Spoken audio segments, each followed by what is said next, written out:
sebagai orang percaya yang membutuhkan pimpinan Tuhan dalam menatap tahun ini ya Bapa. Karena kami sadar kami tidak tahu apa yang akan terjadi di tahun ini. Dan apa yang juga akan terjadi pada diri kami, termasuk juga keluarga kami. Biarlah Bapa dalam renungan pagi hari ini menjadi salah satu bagian yang penting yang perlu kami renungkan dalam kehidupan kami. Dengan tema yang akan disampaikan adalah umat yang terpilih. Kami sekali lagi mau merenungkan apakah sungguh kami adalah umat yang terpilih dari Tuhan. Jangan sampai kami merasa diri GR ya Bapak, gede rasa. Kalau kami selama ini sudah melayani Tuhan, kalau kami selama ini sudah beribadah kepada Tuhan, kalau kami selama ini sudah memberi persembahan banyak untuk pekerjaan Tuhan, sepertinya kami adalah umat yang terpilih. Tapi betulkah ya Bapak, apa yang setelah kami lakukan itu menjadi dasar dari pilihan Tuhan? Biarlah firman Tuhan mengajar kami, dan tolonglah hamba-Mu yang sudah mempersiapkannya untuk bisa menyampaikan kepada setiap kami, sehingga Bapa kami punya hati yang tunduk kepada firman Tuhan, tunduk kepada roh Tuhan yang pasti ada dalam diri kami yang percaya, yang terpilih di hadapan Tuhan. Terima kasih ya Bapa, berkatilah setiap umat-Mu sekalian. Dalam nama Tuhan Yesus Kristus kami berdoa. Amin. Jemaat, saya terbeban sekali dalam memikirkan program selama 1 tahun ini. Khususnya khotbah-khotbah dari setiap hari Minggu. Saya tidak mungkin menceritakan kepada saudara semua. Selama hampir 9 tahun saya sudah menyusun khotbah-khotbah, tema-tema yang ada. Sebetulnya semuanya secara berurutan. Jikalau saudara mau untuk terus-menerus melihat, saudara akan melihat semua benang merah yang ada. Walaupun saya sadar kita semua punya kemampuan yang terbatas. Tetapi setidaknya saya harapkan dalam tahun ini kita betul-betul mulai belajar mengamati dalam setiap kebaktian tema-tema yang kita akan renungkan bersama. Saya pada waktu menggumuli tema tahun ini apa ya? Saudara, akhirnya saya menetapkan dengan pertolongan Tuhan supaya dalam 1 tahun ini, walaupun tidak semuanya bisa kita kupas, tapi setidaknya bagaimana Tuhan membawa Israel keluar dari Mesir menuju ke tanah perjanjian. Perjalanan itulah yang nanti kita akan lihat bersama dalam 1 tahun khotbah ini. Jadi kita akan berkonsentrasi sebagian besar, hampir 90%, 95% khotbah-khotbah dari kitab Keluaran, Imamat, Bilangan, Ulangan, Perjanjian Lama. Banyak kan orang Kristen sangat kadangkala tidak mau mempelajari Perjanjian Lama, maunya Injil saja. Padahal kalau Injil dilihat harus dilihat dari Perjanjian Lama. Seperti pernyataan dari teologi reform, Perjanjian Lama, jikalau tidak ada Perjanjian Baru, Perjanjian Lama tidak bisa dipahami dengan tepat, karena Perjanjian Baru adalah kegenapan dari Perjanjian Lama. Namun sebaliknya, Perjanjian Baru tidak akan bisa dipahami dengan utuh jikalau orang percaya tidak memahami Perjanjian Lama dengan baik. Belajar dari sejarah. Karena itulah saudara, Perjanjian Lama dan Perjanjian Baru adalah satu keutuhan. Karena itulah di tahun yang baru, di hari pertama, saya memberikan tema umat yang terpilih. Mari kita membaca bersama-sama Keluaran 19 ayat 5 dan 6 dan nanti 1 Petrus 2 ayat 9 dan 10. Keluaran 19 ayat 5 dan ke-6.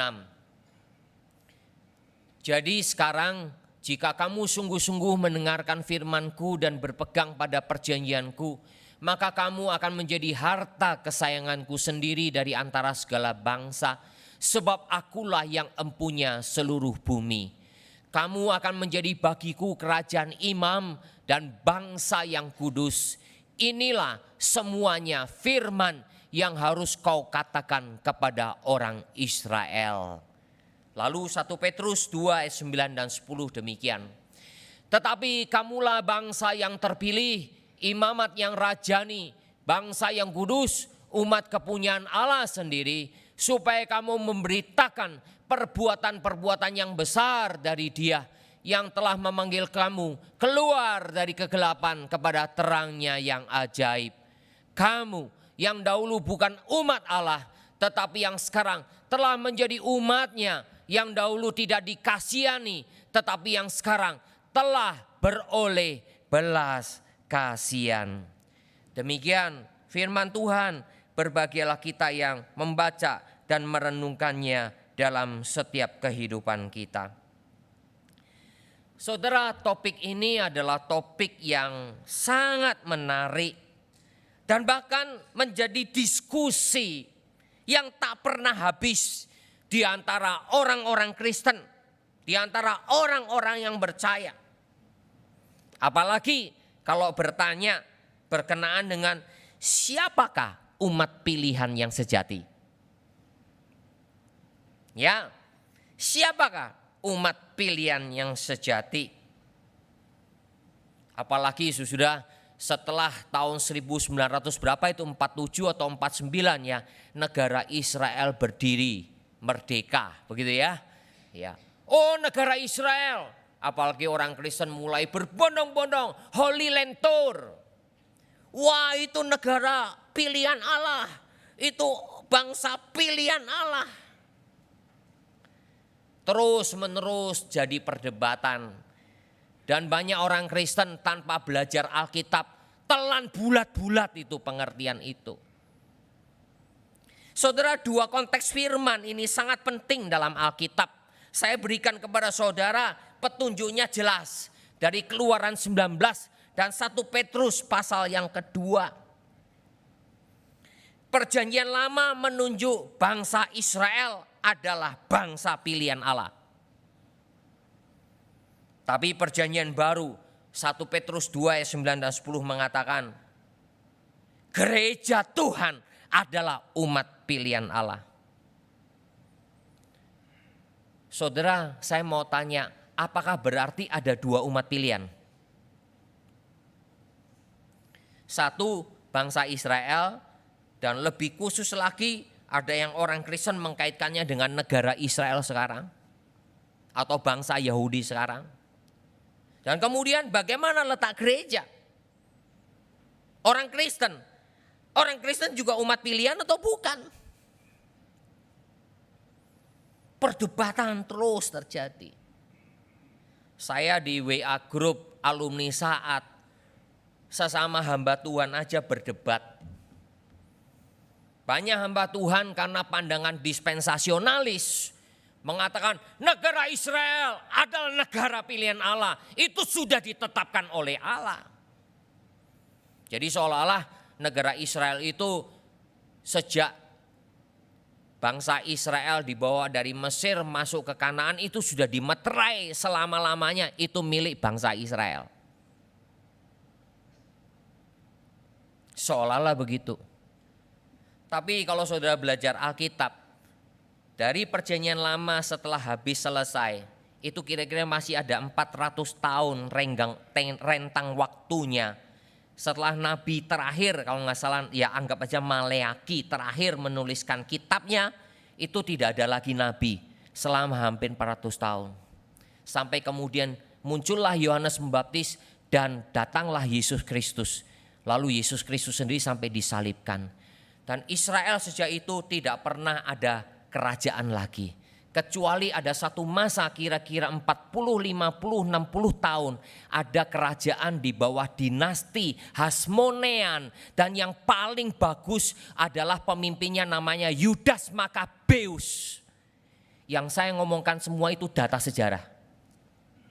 Yudas Makabeus itu yang paling bagus pemerintahannya. Itu pun masanya cuma sedikit, di mana di Israel situ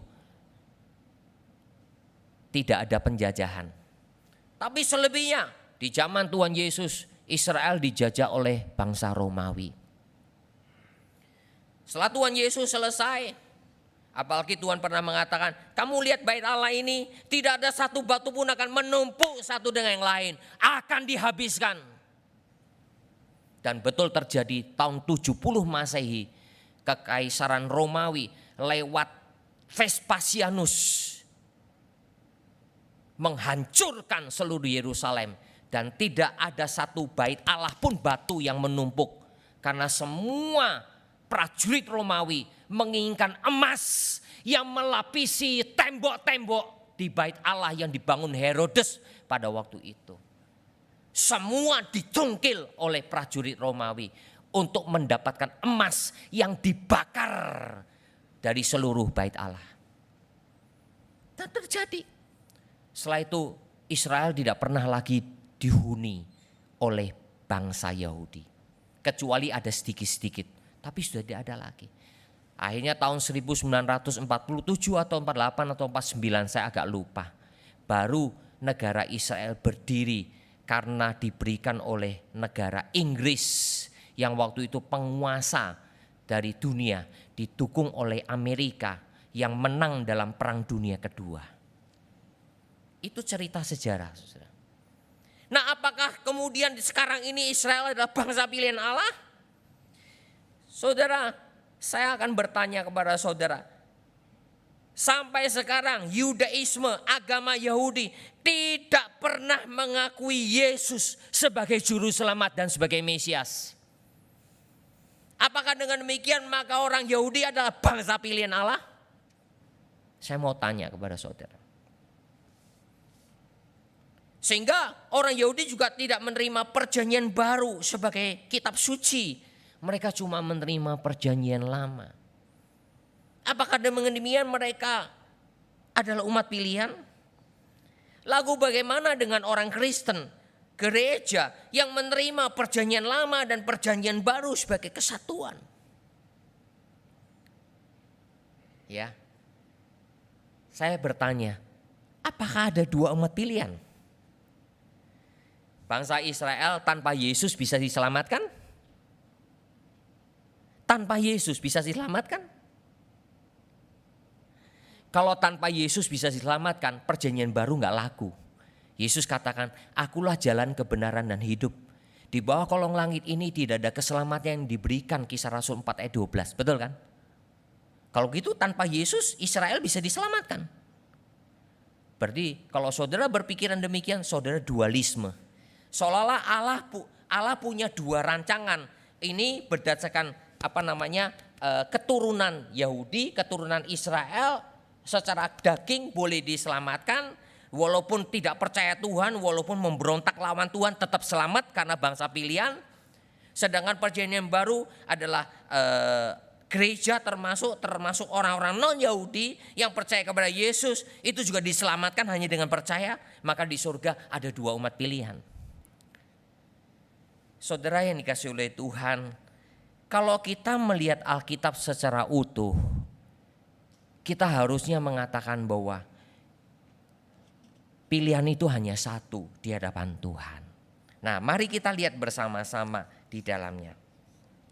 Apa yang dipahami dalam Alkitab? Saudara, siapakah umat yang terpilih? Dipilih karena anugerah. Ini poin pertama. Dipilih karena anugerah. Saudara, anugerah adalah ajaran Alkitab yang sangat tegas. Sebab berdasarkan karya Allah, tidak pernah berdasarkan karya manusia. Kalau keselamatan adalah karya manusia, berarti bukan anugerah. Tapi kalau keselamatan adalah karya Allah sepenuhnya, maka itu namanya anugerah. Kenapa? Karena dosa merusak kemampuan kita, merusak kemampuan manusia.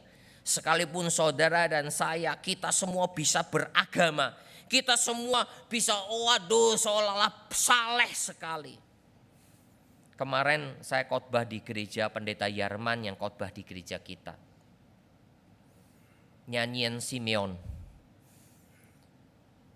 Saudara, di Alkitab dicatat Simeon di Yerusalem ada seorang yang bernama Simeon. Dia adalah orang yang benar dan saleh, dan Roh Kudus ada di atasnya. Lalu saya tanya kepada jemaatnya, mari kita berpikir dengan pola Alkitab, pola pikir Alkitab. Mari kita berpikir pola pikir Alkitab berarti pola pikirnya Tuhan. Saya tanya ke mereka, Simeon karena saleh dan benar, maka Roh Kudus ada pada dirinya. Atau karena Roh Kudus ada pada dirinya, maka Simeon orang saleh dan benar. A dan B, mana yang benar? Saya kaget, saudara. Ternyata mayoritas jemaatnya menjawab B. Walaupun saya ngomong, enggak A kah? Kalau enggak saleh dan benar, mana Roh Kudus mau diam di dalamnya? Tidak, tetap jawabnya B. Bahwa karena Roh Kudus ada padanya, maka Simeon hidup benar dan saleh. Saya setuju. Karena dalam Alkitab Injil Lukas dicatat oleh Roh Kudus, oleh Roh Kudus, oleh Roh Kudus 3 kali. Bagaimana mungkin Simeon bisa tahu bayi Yesus datang ke bait Allah? Yang datang ke bait Allah, bayi-bayi waktu itu pasti bukan hanya satu orang.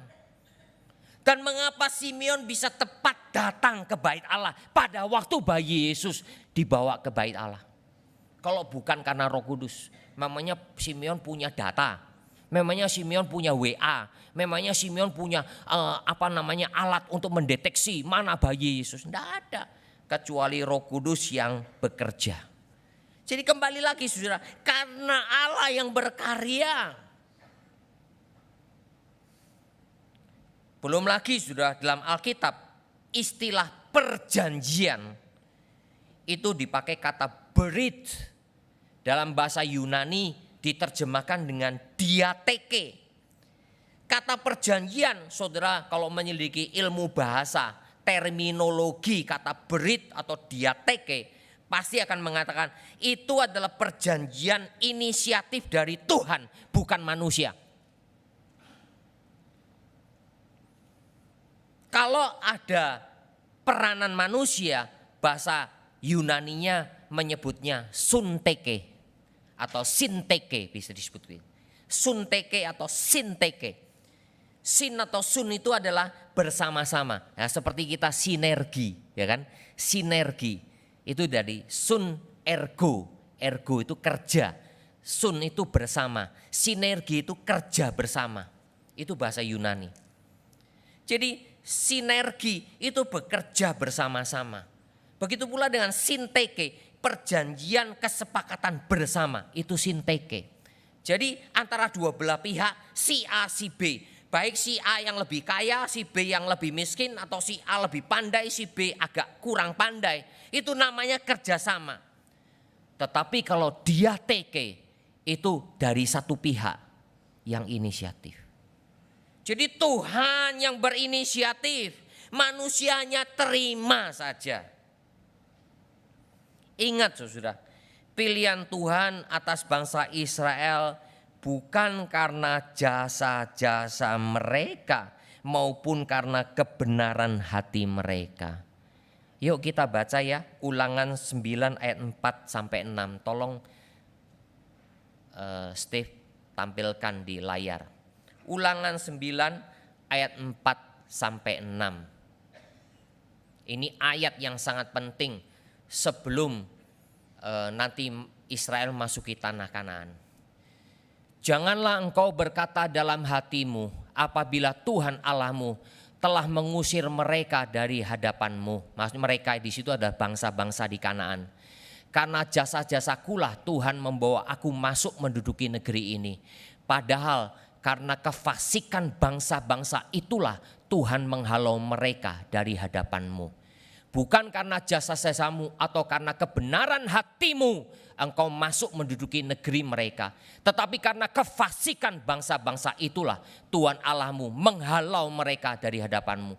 Dan supaya Tuhan menepati janji yang diikrarkannya dengan sumpah kepada nenek moyangmu, yakni Abraham, Ishak dan Yakub.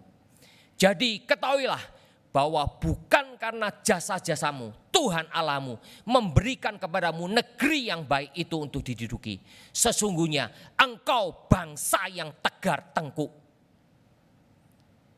Ini firman Tuhan, saudara. Ini Tuhan yang berbicara kepada Israel melalui Musa. Jadi saudara, Tuhan memilih bangsa Israel, membawanya keluar dari Mesir, menempatkannya, membawanya masuk ke tanah Kanaan. Bukan karena Israel punya jasa. Jadi perjanjian lama pun sudah ngomong, bukan karena jasa. Sebab itu kalau teologi ajaran ya di khotbah yang menyatakan manusia punya jasa walaupun 0,1% tetap bukan anugerah. Tetap bukan anugerah. Saudara, kita tidak punya jasa. Pernah sudah berulang kali saya katakan, waktu Tuhan menciptakan langit dan bumi, manusia dicipta terakhir sudah. Setelah Tuhan sediakan semua. Betul kan? Itu pun sudah anugerah loh. Dalam penciptaan manusianya belum berdosa, manusianya belum dicipta. Itu sudah disiapin semua sama Tuhan. Lalu terakhir Tuhan cipta manusia, Tuhan tempatkan di Taman Eden. Nih Adam dan Hawa semua sudah kuberikan kepadamu. Tinggal kamu kerjakanlah Taman Eden ini. Ingat semua buah dalam taman ini boleh dimakan. Tapi jangan makan buah pengetahuan baik dan jahat. Kamu pasti mati.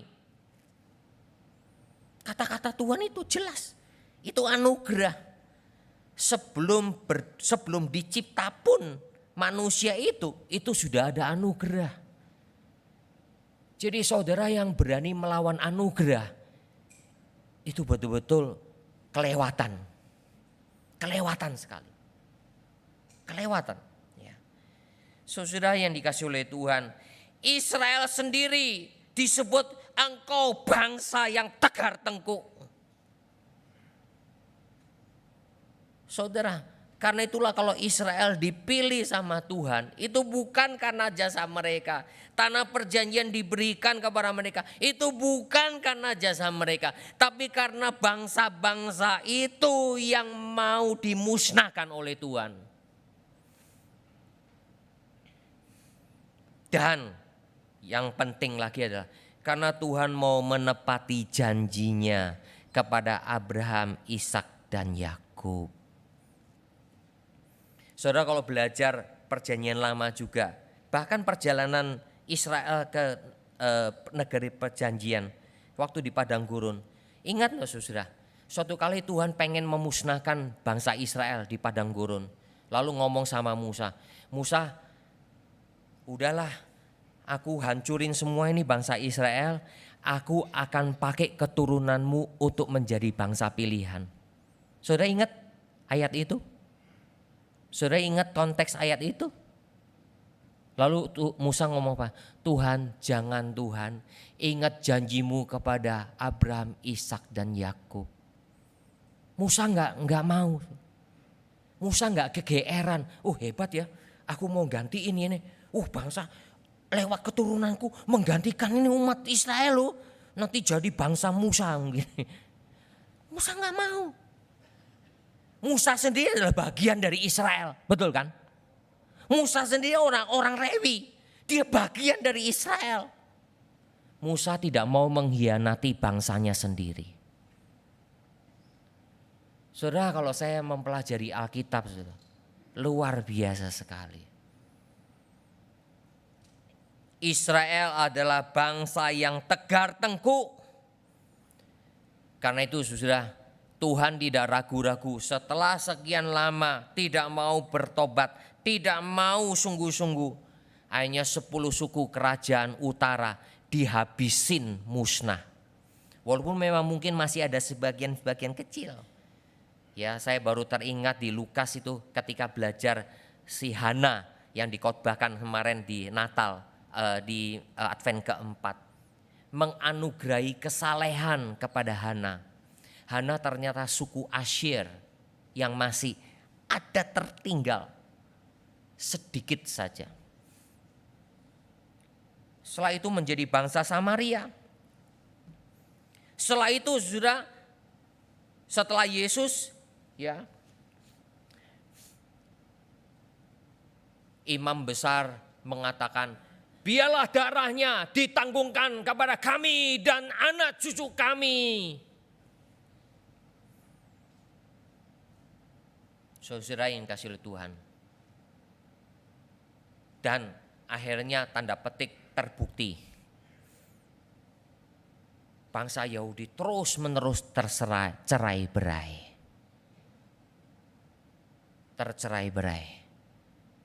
Memang dalam penafsiran, dalam lingkungan gereja, ada yang memang berpendapat bahwa perkataan imam besar pada waktu itu, biarlah darahnya ditanggungkan atas kami dan semua keturunan kami, itu terjadi atas bangsa Israel.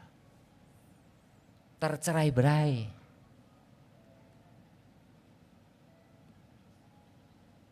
Paulus masih tahu dia adalah suku Benyamin. Kalau sekarang saudara ketemu orang Yahudi, dia betul-betul tahu nggak sukunya apa?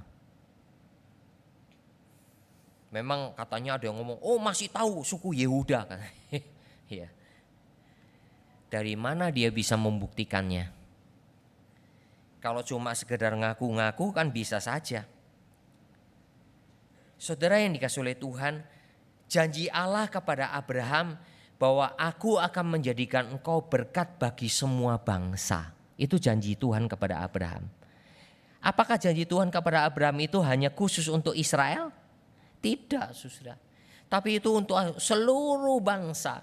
Dan ketika ngomong seluruh bangsa, berarti dari satu keturunan inilah akan lahir keselamatan untuk seluruh bangsa. Berarti apa? Sudah digenapi dalam Yesus Kristus. Karena Yesus adalah keturunan Israel. Yesus dari keturunan Yehuda. Yesus telah menjadi keselamatan. Dia adalah Mesias yang Tuhan janjikan. Kalau Yesus bukan Mesias, saudara, saya mau percaya sama siapa lagi? Buang Alkitab sudah kalau gitu. Tidak bisa. Alkitab sudah dinyatakan kepada kita. Alkitab sudah jelas menyatakan Yesuslah keselamatan. Jadi yang terpilih adalah di dalam Yesus Kristus. Tidak lagi orang Yahudi, orang Yunani, ya, tuan-tuan atau budak-budak, tidak lagi kaum merdeka ataupun budak-budak, tidak lagi laki-laki ataupun perempuan. Semuanya dalam Kristus, yaitu umat yang terpilih. Itu yang Paulus katakan. Tidak ada lagi Yahudi, Yunani, tidak ada lagi pria, wanita, tidak ada lagi orang merdeka dan budak. Semuanya di dalam Yesus Kristus. Dipilih karena anugerah. Saudara, ada seorang ahli meteorologi di Amerika. Dia terkenal karena dia melayani di sebuah televisi, stasiun televisi, dan ketika menganalisa keadaan cuaca karena begitu profesional dan ketepatannya dalam meramal, ya, memprediksi cuaca yang hampir tepat. Namanya Craig James Wood. Ya. Saudara, tapi dia orang ateis. Dia tidak percaya adanya Tuhan. Dia tidak percaya. Dia pintar sekali. Orang sangat hormat sama dia. Tapi saudara, dia memutuskan mempercayai bahwa tidak ada Allah. Tidak ada Allah. Kalau ada Allah, kenapa banyak penderitaan? Kenapa banyak peperangan? Kenapa banyak orang miskin? Kenapa banyak orang yang menderita? Kalau ada Allah, kenapa dibiarkan bangsa melawan bangsa? Kenapa terjadi kejahatan yang demikian rupa? Dia keras kepala sekali. Dia hanya percaya pokoknya dunia ini ada memang ada, sudah titik, tidak ada Allah. Yang ada bagi dia adalah ilmu pengetahuan yang bisa dianalisa. Lalu dia pindah ke daerah Grand Rapids di Amerika. Saudara, ketika dia sudah mencapai kehidupan yang baik, semua penghasilannya bagus, kehidupan keluarganya juga bagus, semuanya dia ada. Tapi saudara, dia tidak pernah punya kedamaian dalam hatinya, damai sejahtera. Dia terus gundah gulana. Dia tidak pernah puas dengan kehidupannya. Sampai dia mencapai satu titik puncak di mana dia betul-betul frustrasi. Lalu dia bagaimanapun juga tidak bisa mengabaikan. Ada sekelompok orang Kristen, orang percaya, kok hidupnya begitu damai sejahtera. Walaupun tidak berkelimpahan, walaupun hidup mungkin biasa-biasa saja. Tapi kenapa hidup mereka dipenuhi sukacita, dipenuhi dengan damai sejahtera. Jikalau berbicara kepada orang Kristen, betul-betul mereka dipenuhi dengan damai dari Tuhan. Dia mulai berbicara dengan istrinya. Ternyata istrinya secara diam-diam telah bertobat menerima Tuhan Yesus. Tapi dia tidak berani memberitahukan kepada suaminya yang keras kepala. Dan suaminya yang begitu pintar. Mungkin kalau berdebat pasti kalah istrinya. Dan akhirnya istrinya berani memberitahukan kepadanya. Dia sebetulnya sudah menjadi umat Tuhan, orang percaya dengan mengambil baptisan. Diceritakanlah. Hanya mau tidak mau akhirnya dia mulai belajar firman Tuhan. Dan dia mulai mengerti bahwa Allah ada. Dan Allah sudah menyatakan diri dalam Yesus Kristus. Dan dia menerima Yesus Kristus. Maka sekarang dia hidupnya penuh dengan damai sejahtera. Dia tidak lagi puas dengan harta bendanya. Dia tidak lagi puas dengan kedudukannya. Dia tidak lagi puas dengan pekerjaannya. Dia tidak lagi puas dengan kepandaiannya. Dia dipuaskan oleh imannya kepada Yesus Kristus. Saudara, itulah artinya dipilih oleh anugerah. Yang kedua, dipilih untuk bersaksi. Ini firman Tuhan. Saudara, kita dipilih bukan untuk gagah-gagahan. Saya punya hak istimewa. Saudara, kalau ada suatu perusahaan besar sekali, konglomerat misalnya ya, lalu memilih saudara untuk menjadi direktur utama, di mana saudara tidak punya kualifikasi apapun, saudara dipilih jadi direktur utama. Saudara, bagaimana sikap saudara? Hebat ini gua. Lu kecil semua. Buang, gitu. Saudara gak akan begitu. Saudara akan mengerti ini anugerah. Betul kan? Aku ini siapa? Dipilih jadi direktur utama oleh seorang konglomerat. Ini bukan konglomerat saudara yang milih kita. Tuhan pencipta alam semesta. Tuhan yang sudah mengerjakan karya keselamatan. Saudara, kita dipilih oleh Tuhan untuk bersaksi, bukan untuk gagah-gagahan. Bukan. Tapi untuk taat dan berpegang pada firman Tuhan. Serta memberitakan perbuatannya yang besar. Itu orang yang terpilih. Bukan gagah-gagahan. Sama seperti hamba Tuhan. Saya dulu pada waktu mau ditabiskan menjadi pendeta di GKJMB waktu itu. Saya termasuk masih muda. Gak layak Tuhan, gak layak. Tapi apakah setelah jadi pendeta, gua pendeta ini, gini, sok-sokan, begitu kah? Enggak, saudara. Saudara, seperti Israel keluar dari Mesir, dari tangan yang kuat, masuk ke tanah Kanaan. Tuhan katakan, engkau bukan karena jasamu, bukan karena kamu orang baik, aku pilih engkau. Aku berikan tanah ini. Tapi karena bangsa-bangsa ini yang aku mau musnahkan. Dan karena janjiku kepada nenek moyang mereka, Abraham, Ishak dan Yakub. Dan akhirnya Tuhan mengatakan, kamu ini bangsa yang tegar tengkuk. Tuhan sudah tahu.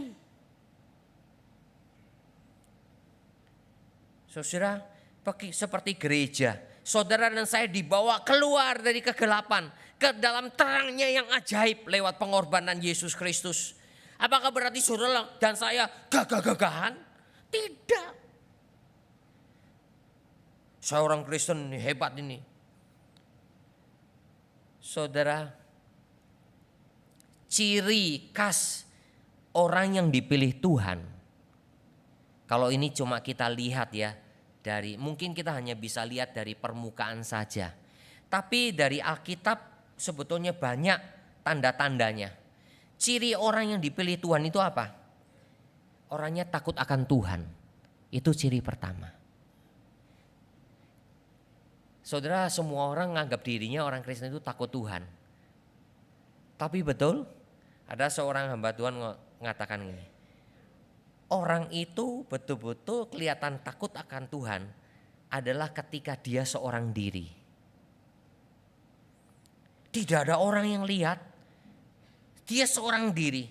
Apa yang dipikirkan, apa yang dikerjakan pada waktu dia seorang diri, itu akan kelihatan dia orang takut akan Tuhan atau tidak.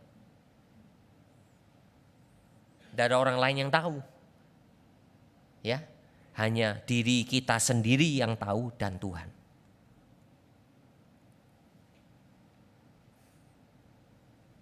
Orang yang takut akan orang yang dipilih itu orang yang berjuang dengan rendah hati karena dia mau taat kepada Tuhan. Dan orang yang terpilih itu berani untuk bertobat, mengakui dosa kesalahannya. Itu orang yang terpilih. Dan orang itu biasanya mengandalkan Tuhan. Kita lihat secara kasat mata ya dari Alkitab. Bedanya Raja Saul dan Raja Daud. Padahal Raja Saul itu gagah, saudara. Dia lebih tinggi dari semua orang Israel, betul kan perawakannya. Dia paling menonjol, gagah. So Saul dipilih. Tapi dipilih karena gagahnya. Daud juga gagah, tapi dia kemerah-merahan dan kecil.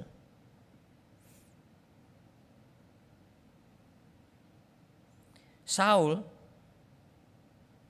hidupnya takut akan Tuhan tidak? Hanya tidak. Dia berani melanggar firman Tuhan. Dia tidak boleh mempersembahkan korban. Dia berani mempersembahkan korban yang harusnya cuma dilakukan oleh imam. Waktu itu Nabi Samuel. Dia berani.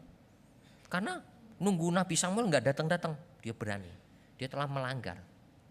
Dia berani melakukan. Karena dia pikir dia raja, dia sok-sokan. Nah orang yang sok-sokan, tanda tanya ini. Dan Saul tidak berani bertobat mengakui di depan umatnya. Samuel, hargai saya dong, saya raja ini, saya raja. Hargai saya Samuel. Ampun, hargai saya. Itu Samuel. Itu Saul. Daud sudah ditegur Nabi Nathan. Itu kamu. Langsung dia menaburkan abu di hadapannya. Dia enggak malu, dia merobek-robek semua jubahnya, kemegahannya. Dilihat oleh banyak orang, dia tidak malu, aku berdosa kepada Tuhan. Itu orang yang dipilih. Saya cuma hanya bisa ungkapin itu, walaupun saya tidak tahu persis-persisnya. Karena hanya Tuhan yang tahu. Tapi kalau lihat dari Saul dan Daud, jelas Saul akhirnya ditinggalkan Tuhan dan betul-betul Tuhan tidak pernah menolongnya. Dia tidak pernah bertobat. Daud sekalipun dosanya juga besar, tapi Tuhan menolongnya. Akibat dosa tetap ada. Bedanya Yudas dan Petrus juga sudah jelas. Yudas sekalipun diperingati dengan halus oleh Tuhan, tetap nyolong duitnya Tuhan. Pencuri. Yudas itu pencuri sewaktu pelayanan bersama Yesus.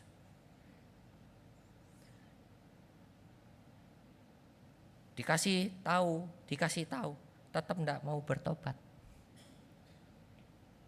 Pura-pura sosial.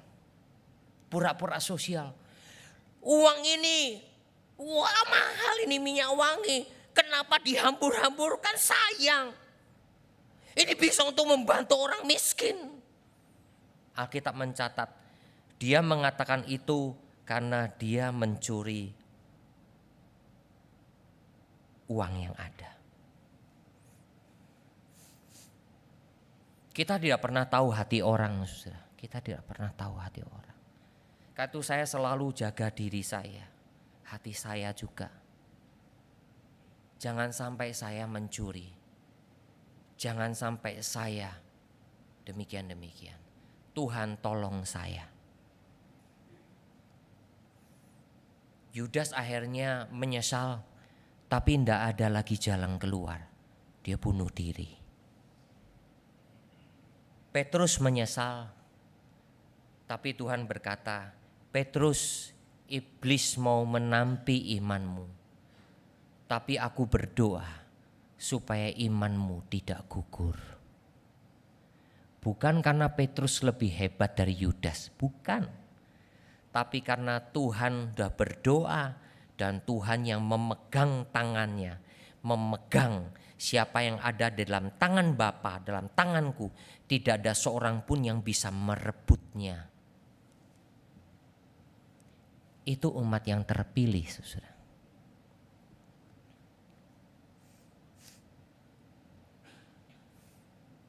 Saudara, kalau saudara mungkin yang seumuran dengan saya, walaupun mungkin tua sedikit ataupun muda sedikit, pasti kenal namanya kembar grup. Ada kembar grup yang suaranya agak sendu-sendu, ya, serak-serak basah, ya. Namanya yang satu Alex dan yang satu namanya Yakub. Memang berita mengenai mereka tidak terlalu banyak orang yang tahu. Tapi kemudian ditulis oleh seorang hamba Tuhan bernama sekarang pendeta ya, yang dulu melayani di Kuitang juga, namanya Eddie Francis. Dia pernah melayani bersama-sama di tahun 2002 ya, pelayanan pekabaran Injil ke Kalimantan Barat. Dan salah satunya adalah Alex dari kembar grup. Yakubnya tidak terlalu diketahui. Mereka dulu terkenal. Waduh, suaranya, saya waktu itu senang mendengar suara mereka. Tapi mereka tidak terlalu lama, beda dengan Kus Plus dan Pambers ya. Tapi mereka tidak terlalu lama dan akhirnya tenggelam. Mereka hidup dalam kemewahan, glamor, ya. Tapi akhirnya semau gue, walaupun mereka adalah dulu anak Tuhan. Semau gue terlibat dalam narkoba dan sebagainya. Dan akhirnya menjadi melarat. Betul-betul habis. Tidak terlalu diketahui yang namanya Yakub, yang diketahui adalah Alex. Karena akhirnya melayani bersama. Setelah itu dia tidak mau lagi namanya seolah-olah dimasyurkan lagi. Dia hanya bertobat. Dan istrinya terus berdoa untuk dia. Dan akhirnya ada kesempatan. Dan dia hanya bertobat. Dia menceritakan semua. Sekarang aku hanya mau untuk Tuhan. Semua untuk kemuliaan Tuhan.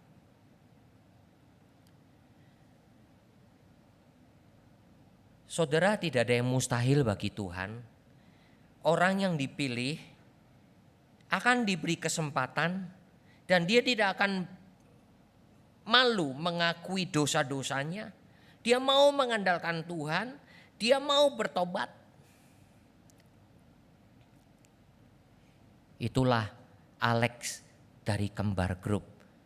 Walaupun sekarang saya tidak terlalu tahu bagaimana keadaannya, mungkin sekali. Ya, umurnya kan lebih tua dari saya pasti.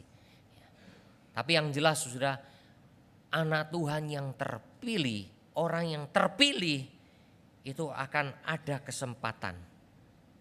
Dan dia akan masuk karena Tuhan yang menolongnya.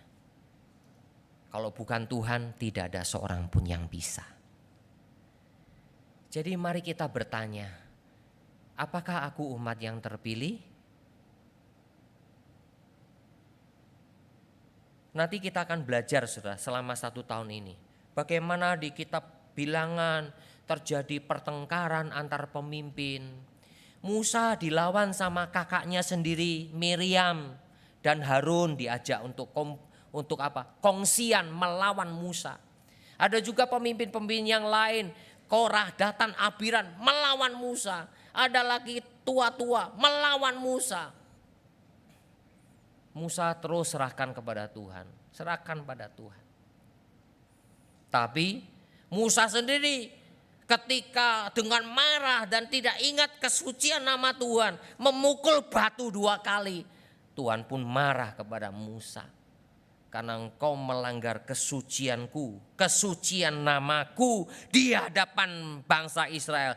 Tidak hormat atas namaku.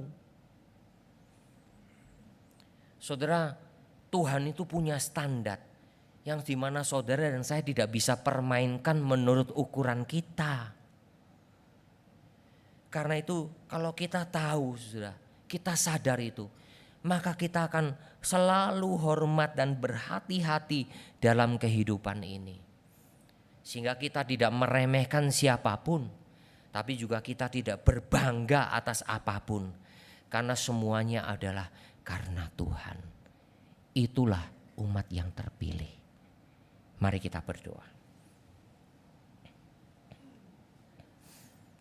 Bapa, berkatilah firman-Mu. Biarlah suaramu, suara hamba-Mu berhenti. Tapi suara-Mu sendiri ya Bapa yang terus berbicara kepada kami. Tolonglah supaya kami bisa mengoreksi diri di tahun yang baru. Apakah kami adalah umat yang terpilih? Tuhan, Israel telah diperingatkan bukan karena jasa-jasamu maka tanah Kanaan diberikan, tapi karena perjanjian Tuhan kepada Abraham, Ishak dan Yakub. Dan karena bangsa-bangsa yang Tuhan memang mau musnahkan, sehingga negerinya Tuhan berikan kepada Israel. Dan Tuhan pun mengingatkan, engkau memang adalah bangsa yang tegar tengkuk. Tuhan, itu pun berlaku bagi gereja. Tapi gereja yang tidak kelihatan itu pasti adalah terdiri dari umat pilihan yang sejati. Namun gereja yang kelihatan kami tidak pernah tahu ya Bapa, siapa umat yang sejati. Karena kami hanya melihat yang bisa kami lihat dari mata kami. Apakah kami sungguh-sungguh hidup takut akan Tuhan? Apakah kami rendah hati untuk taat kepada Tuhan? Apakah kami berani bertobat ketika kami salah berdosa kepada Tuhan? Dan kami mau terus bersaksi untuk Tuhan. Hanya Injil Tuhan yang kami muliakan, bukan diri kami, bukan program-program kami, bukan keahlian kami. Tolonglah ya Bapa, dan tolonglah selama 1 tahun ini kami boleh setia beribadah, supaya kami melihat apa yang Tuhan kerjakan lewat bangsa Israel dalam perjalanan menuju ke tanah Kanaan. Dan bagaimana peristiwa-peristiwa terjadi, itu semua kami ingin belajar supaya kami menjadi lebih baik. Bukan karena kami, tapi karena anugerah Tuhan yang memimpin kami. Terima kasih Bapa, dengar doa kami dalam nama Tuhan Yesus Kristus. Amin.